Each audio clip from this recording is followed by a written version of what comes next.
Hallelujah. Good morning. Good morning to all, everybody. Good morning. Makita mo ngayon, ang weather is bad and marami rin talagang hindi magsimba. So, whether kung masama ang weather, basta si Lord, nakin talaga natin yan. Amen. Kahit na ano pa kasama ang katawan natin, we have to go to church because it's time for us to fellowship with believers, our friends. Amen? Amen. Good morning, Facebook. Thank you for listening. Hallelujah. So, let's pray. Hallelujah, Lord. Thank you, Lord God, for the double anointing that you've given us, oh Lord God. We pray, oh God, that you give us your mind, your spirit, oh God, that we will not be distracted of anything that is troubling us, oh Lord God. We pray, oh God, that you will be in control of whatever we do, especially the ngayon na Sunday, that it's time for us to worship, oh Lord God, to lift you up in the highest, oh Lord God. Even, Lord, kung konti lang kami, the show must go on. Thank you, Father, Lord God, because we dedicate this day for you. Lord God, we just bless you, we just honor you, Lord God, and bless each one of us who is here today. Hallelujah. Bless them, anoint them, give them, Lord, a double portion of anointing, and even to the word that they will listen, that they will hear, and the people that will hear. Lord God, bless them. Hallelujah. That the message will come across to them in the name of Jesus. Amen. Hallelujah. Hallelujah. The message that we have last time is the Good Shepherd. Amen? Sabi dito, sino daw? Sabi dito, sabi niya, who do you say that I am? Sabi ni Jesus. Yan ang tinatanong niya. Sino ako?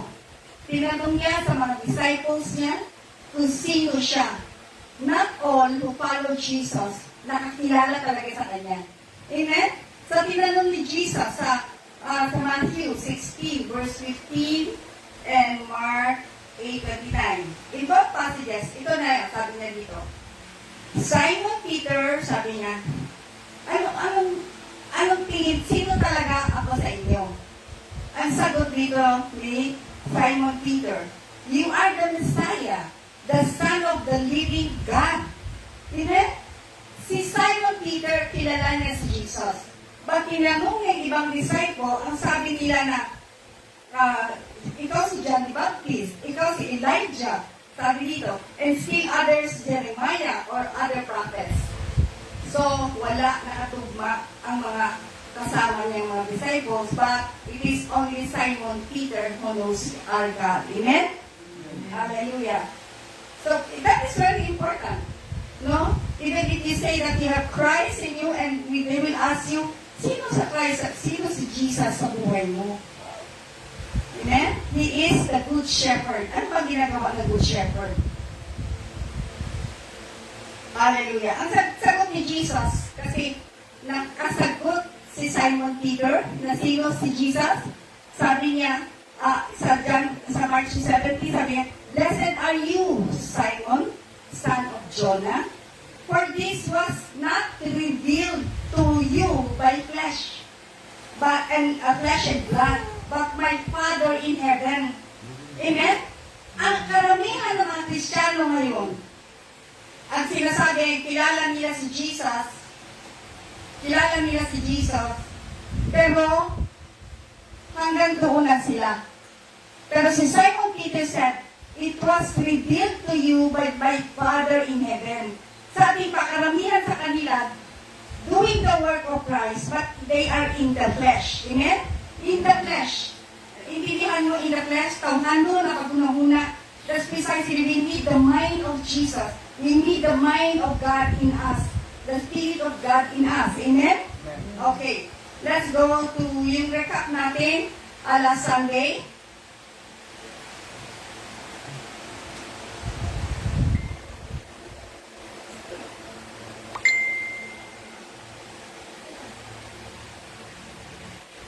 Okay? Jesus as a good shepherd does not lose, but finds his sheep. Si Jesus, yan yung message natin last time. Hinahanap niya talaga yung kanyang mga karnero. Kasi si Jesus, tinatawag siya as shepherd. And then yung mga karnero, yun yung mga sheep, no? Yun yung mga followers niya. Amen? Okay. Number 2, Jesus as the good shepherd sacrifices himself for the good of his sheep. Yun ang ginagawa ni Jesus, ha? Nung ginagawa niya, nag-sacrifices si Jesus, di ba? At ni Jesus, ang kanyang mga karnero. So yun ang trabaho ni Jesus. Kaya no? Ang tinatrabaho ni Jesus is, He sacrificed Himself for His sheep. Amen? Okay, yan ang number 2. Number 3 is Jesus as the good shepherd knows His sheep intimately. Kilala ni Jesus kung sino yung mga karnero niya.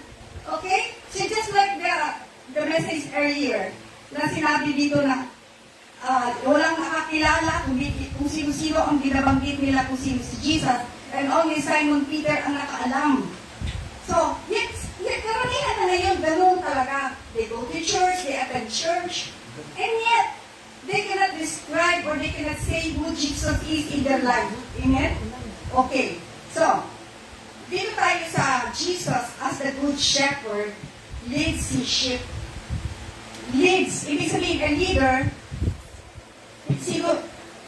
sumusunod ang good lead, ang sheep, ang karnero, sumusunod yan. Ang ibig kasi sabihin ng karnero, napaka-tame yan sila, tahimik, timid. They cannot move without the shepherd. Talagang sumusunod sila kung anong sinasabi ng shepherd nila. Mas maganda nga ang tao, average lang. Alam mo bakit? Pag average yung mind ng isang tao, mas maganda ang thinking niya because he will just follow Christ. Pag once sinabi yung salita ng Diyos sa kanya, iba ang dating ng mga average people. But yung mga, sabihin mo mga intelihente, my God, just like the Pharisees, they question. They always question Jesus because they do not understand. Amen? Sabi dito sa John 10, verse 3 to 4. Okay? John 10, verse 3 to 4. Okay? So, to him the gatekeeper opens, no? The sheep hear his voice. Pag open ng shepherd ng door, the shepherd hear his voice. And he calls his own sheep by name and leads them out. Alam mo, isipin mo nga, kung ikaw ay sheep ng Diyos, tatawagin ka by name. Like, for example, JJ, Tata, o Greg, Joshua, tatawagin niya yan isa-isa. Ilang thousands na sheep meron siya. Kilala niya isa't isa. Hindi ka pwede mag-deny o hindi ka pwede magyabang na kilala mo ang Diyos kasi kilala ka niya. Amen? Kilala ka ng Diyos. Pag tinanong kita ngayon na kilala mo ba ang Diyos, sabihin mo, yes, kilala kita. Sino ang Lord sa iyo, sa buhay mo? No? Pag sinabi mo, ay siya yung aking Savior. Savior lang? Okay. Sabi dito, he goes before them, the sheep follow him for they know his voice. That mo? The sheep follow him because they know his voice. Pag kilala mo ang Diyos mo, kung ano yung naririnig mong salita galing sa Diyos, yung command ni Jesus, susundin mo. Amen ba? Amen. Hindi na natin kailangan sabihin na, makasalanan ka, madami kang ginawang hindi mabuti sa Diyos. Hindi ikaw ang maghuhusga. Kasi pag kilala mo na ang Diyos, susundin mo na lang ang salita ng Diyos or ang voice ng Panginoon. Pag ginawag niya, Jay, follow me, come follow me, pick up your cross and follow me. Diba? Kailangan talaga matindi ang ating ears to understand. No? Amen? Okay. So John 10, verse 16.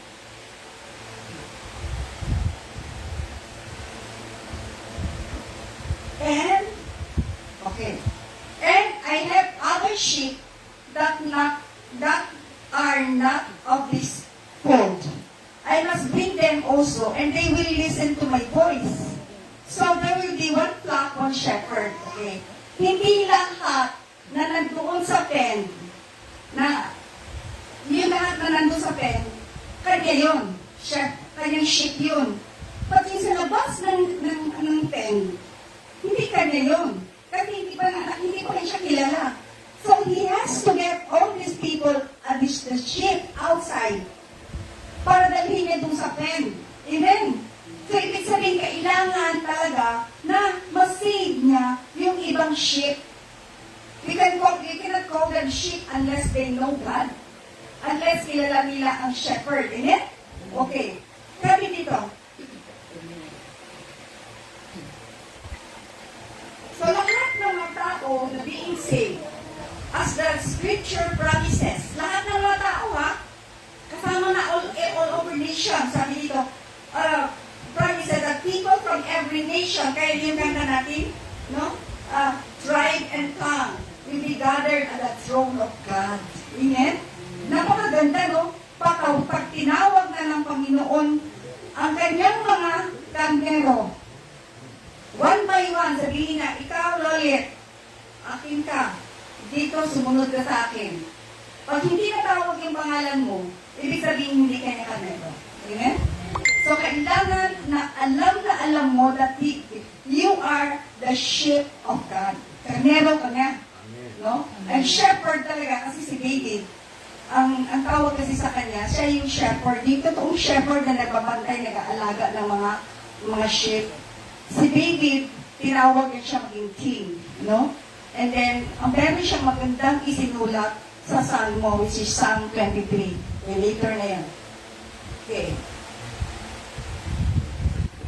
Ang mga tao na tinawag now, we listen to His voice. He will lead them and there will be one and one flock.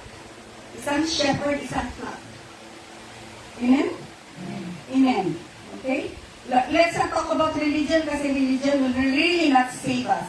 Because people, when they say, ay, iba pang yes ka, born again, hindi na kung ginawa na nila. But if you have a good heart, right now, Facebook, if you have a good heart, you can, if you hear the message, God is calling you right now, na magiging karnero ka ng Diyos. Amen? Pakinggan mo ang salita ng Diyos para maintindihan mo kung anong ibig sabihin ng Diyos. Okay. Let us, ang application dito, the good shepherd is a good leader. Yung hindi yung leader na gusto niyang paawayin ng mga tao, just like nangyayari ngayon. Gusto awayin dito, faction dito, faction doon, nag-aaway, na kahit na masama ang ginagawa niya, mas malaki pang loob niya. Amen? So, hindi pwede yun. Hindi na pwede yan ngayon. Okay? And Psalm 23, pakinggan natin ito ha. Tingnan nyo sa leadership ni David. Psalm 23. Marami nag-aalala pag may namamatay na. Yan ang sinishare nila. Yan ang bibigkas nila. I don't know if they understand that. The Lord is my shepherd. I lack nothing. Ang Diyos ay ang aking Diyos. No? Shepherd kasi siya ang nagdadala ng kanyang mga kamero. Sabi niya, I shall not want. Hindi na tayo, we are contented of what we have now. Yung mga ambisyon natin, gusto natin mayaman, kailangan gusto natin kunin yung mga posisyon ng isa't isa. Hindi din yun, hindi galing sa Diyos. Just follow whatever the Lord wants us. Amen? Kasi merong peace of mind eh. Pag sinusundan mo ang Panginoon o sumusunod ka sa Diyos, there is peace of mind. Amen? Pag may peace of mind mo, there is joy. Katulad nito, He makes me lie down in green pastures. He lead me beside quiet waters. Ano ibig sabihin nito? Ang karnero, hindi yan sila basta matutulog. Hanggat wala ng lamok, maganda na yung tulugan nila, at alam nila na safe sila sa tutulugan nila. Yan ang ibig sabihin yan. Sabi din, He makes me lie down in green pastures and leads me beside quiet waters. Amen. Napakaganda nito. Psalm 23 is a very good scripture. Only if you understand. Sabi dito, He refreshes my soul. He guides me along the right paths of His name's sake. Ibig sabihin kasi, refresh. Ibig sabihin, pinapalamig niya ang aking buong pagkatao. Kasi pag wala ka talaga sa Panginoon, kagulo ng buhay mo. Ang gulo, walang peace, at araw-araw, nag-iisip ka, saan ako bukuha ng dahil ang dami natin iniisip na, hindi natin iniisip na God provides for everything. Just like the shepherd, just like the sheep. Look at the sheep, they are tame. Napakabuti, kaya ito talaga ginawang example ang sheep. Sabi nito, even though I walk through the darkest valley, I will fear no evil, for you are with me. Your rod and your staff, they comfort me. Kahit na ba naglalakad ako sa isang bagay na hindi ko alam, na trouble and whatever, hindi mo na maintindihan, may gera, walang makakain, no? Napakagulo ng mga neighbors mo, napakagulo ng buhay mo, dahil napakagulo ng ginagawa mo. And God will just refresh your soul. Amen?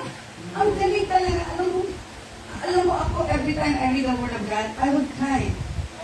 Why? Dahil ko kasi maintindihan kung ano talaga yung shepherd, at sino talaga si Jesus sa atin. It is a good example when Jesus asked Simon Peter, sino ba ako, Peter, sa life mo?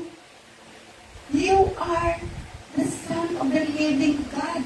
Sabi ng Panginoon, hindi living God. Hindi ikaw, kinausap ka talaga ng Diyos dahil sa iyo yan. Galing sa aking Father in heaven, that hindi yan from your flesh and blood. Amen? Minsan, parang lang tayo yung tawhanon ang nahuna nato. Ano man? Tawhanon because we are not attuned to the mind of Christ. Amen? When our minds are attuned to Him, you would see that we will just follow Him. Amen? When you follow, makita mo ang goodness of God in our lives. Why? I'm not just talking to me for myself. No, because I have experienced the goodness of God in my life. That's the reason why I'm here and standing before you. Sabi, tigulang naman ka. Walay retirement sapagkat tigulang sa isa katao. As long as you can preach the Word of God. Amen. He will show you. He will give you anointing. He will give you His Spirit. Amen? Ito, sa number 5. Kasi, dalawa na kulang natin, di ba? Jesus as the good shepherd, secured His sheep. Isipin mo ha, pag secured ka, ibig sabihin mo secured, safe ka sa kamay ng Diyos. Kahit ano mang mangyari, alam mo that you are in the arms of God. He secures us. Ano ba gusto mo ikakadlok na ito na secure naman tayo sa Diyos? Ano pa man ang kailangan na ba para i-prove natin sa kay Lord? It is just following. It's not just following Him blindly. No, di ba? Just follow Him because you have known Him. Amen? John 10. John 10, okay, 24 to 30. So the Jews gathered around Him and said to Him, how long will you keep us in suspense? Kaya mga Jew ang good, mga kontrabito na sila, na they do not understand the things of God. Bakit kailangan ay suspense mo kami? Bakit kailangan pa mag-antay pa kami? Ano ba yan? Yung sinasabi mo? Grabe, no? Tapos sabi nyo, if you are the Christ, tell us plainly. Plainly ba? Ibig sabihin yung own words. Para maintindihan namin, kasi hindi ka namin maintindihan eh. Ang sagot niya dito, Jesus answered them, I told you. Yes. Okay. I told you, sabi dito. And you do not believe. Paminaw ha? Sinasabi ko na sa inyo, at hindi kayo naniniwala. See? Yan ang sinabi niya sa Pharisees. At sabi niya dito, name bear witness about me. Yung lahat na ginagawa ko, so, in the name of our Father, yun ang nagpapakita kung sino ako. Amen? Sabi niya dito, Matthew 6, but you do not believe because you are not among my sheep. Amen ba? Dili din mo magtuo, mano, because hindi kita karnero, hindi kita kilala. Amen? Sakit pa naman yan. Pharisees, kilala yan sila for being righteous. And yet the Lord told them, I do not know you. You do not believe because you are not mine. Hallelujah. Sakit, no? Paminawan mo sila kag pamalagad sa Ginoo. You are serving God with all your heart, and yet dili ka tinuod nga anak sa Ginoo. Dili ka karnero. I'm not telling you na hindi ka. But if you come to think about it, ang dami pala nating pagkakamali. Ang dami talaga nating pagkukulang. So, amen. The works that I do in my Father's name, bear witness, sabi niya dito sa 28. And my sheep hear my voice. Ang mga kanero niya nakikinig sa salita ng Diyos. Naririnig nila ang Diyos pag nagsasalita. Amen? Pwede yan sa preacher. Pwede yan siya nag-share ng gospel. Pwede yan nagba-Bible study. Not knowing that it is the Lord speaking to you. Amen? But you do not believe because you are not among my sheep. 27. My sheep hear my voice. 28. I give them eternal life and they will never perish. My God, promise niya na maniwala ka lang and I'll give you eternal life.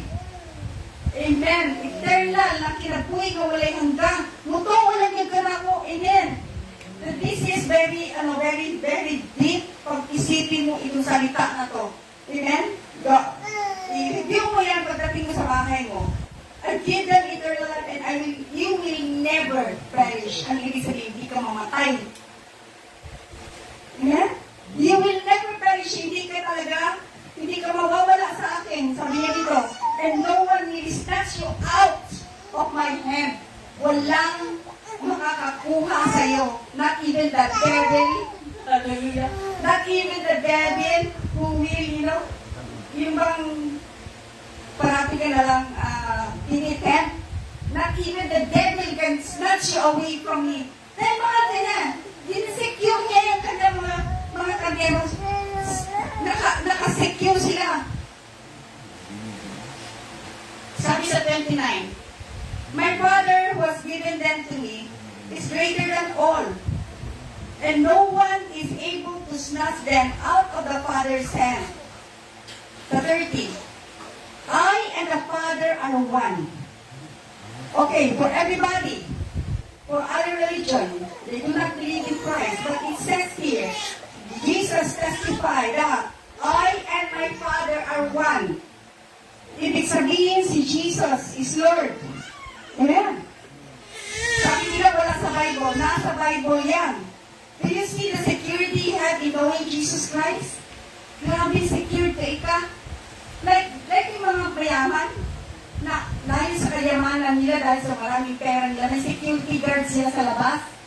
Kasi pag may security guard sila, secured na sila na hindi mawala yung pera nila sa bahay. Hindi mawala ang kayamanan nila, ang security nila doon sa mga taong na binabayaran nila. But Jesus, you don't pay Him. Amen. Kagaya ng mga shepherd na binabayaran, iniiwan nila yung sheep. Pag nagkakaroon ng mga kalokohan, ng mga magnanakaw, iniiwan nila yan. Kasi bayaran sila.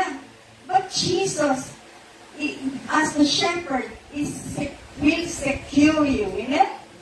Hallelujah. So verse 28, balik tayo sa 28. I give them eternal life, and they will never perish, and no one will snatch them out of my hand. This is eternal security of the individual. Eternal security. Yan ang pinapaniwakan natin. Hindi pera, hindi mas-secure tayo dahil nanalo tayo. nagiging presidente, vice president, naging senator. No, that's not your security. Anytime that will be taken out from you, these are lang yung mga pera lang yan. Temporary. Maybe you are down now, and tomorrow you'll be up. So, ganyan yan. But when you know that your God is your security, you will really have confidence in your life. Amen? Confident ka, ano man. Confident ka because you know where you stand. Pwede ka magyabang. Di ba? Pwede mo ipagyabang si Jesus sa buhay mo dahil may Diyos ka. Amen? Hallelujah. God is really good. Hallelujah. Okay, application natin. Friend, listen. If you know Jesus Christ, your home in heaven is secure. Mamatay ka man karon, secured ka na.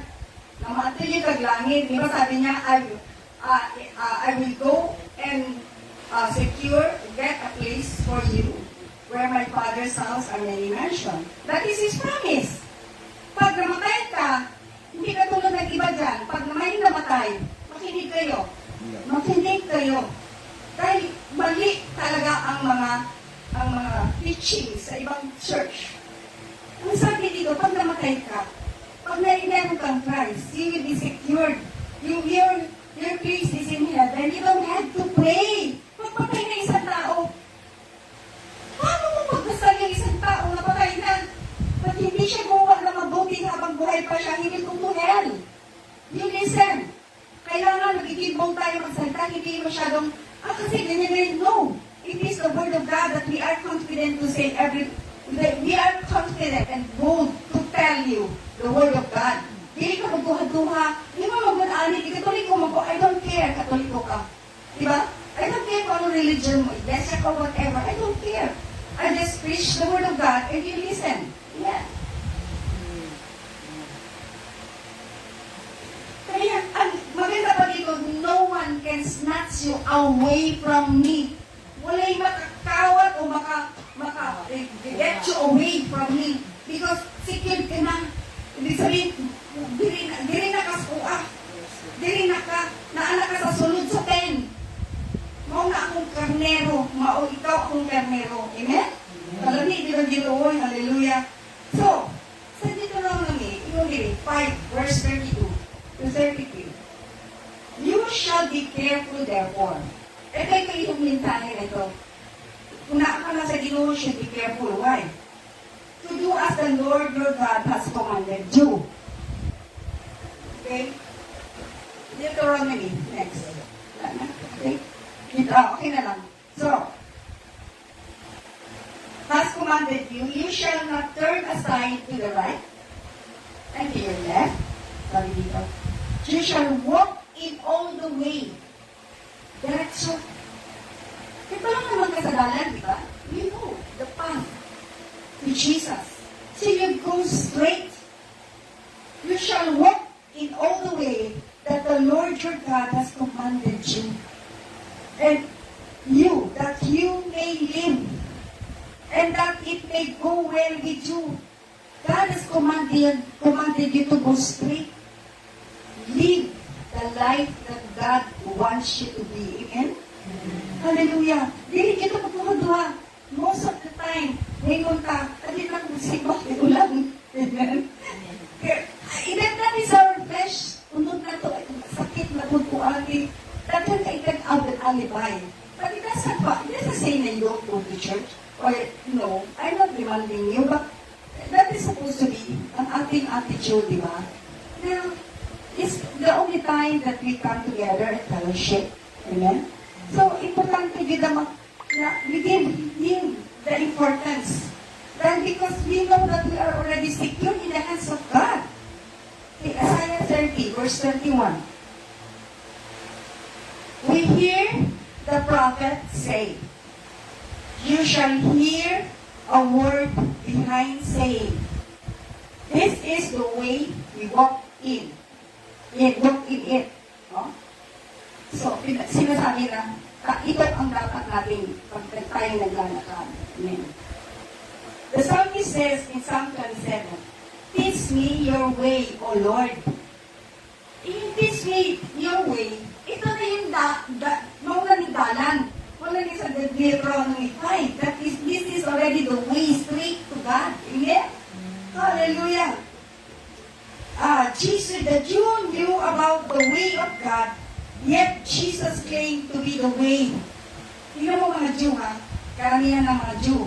And yet, opposite of God's eye pa rin ang mga Jew. They know the way. Alam nila the way to God. But Jesus would insist, I am the way. Because karamihan ng mga Jew, they do not believe in Jesus. Tao lang daw yan siya. Amen? And yet, ha?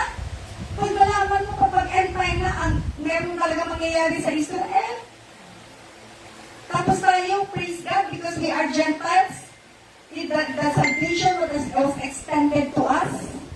Now, wala kung ibig sabihin, hindi sana tayo kasali. But because we have a good heart, but because we listen, we follow, then we are included. Amen? Glory to God. So, hallelujah. So, thank you. Hallelujah.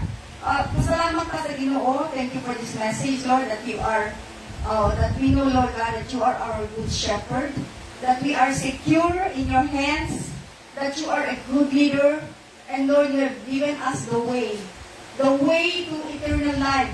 Lord, we pray, Lord, that because you have commanded us to follow you, Lord God, we pray, Lord, that believe yaga sa among salvation because you have given that to us. Thank you for extending the salvation to us. Thank you for the grace, the unmerited favor that you've given us, O Lord God.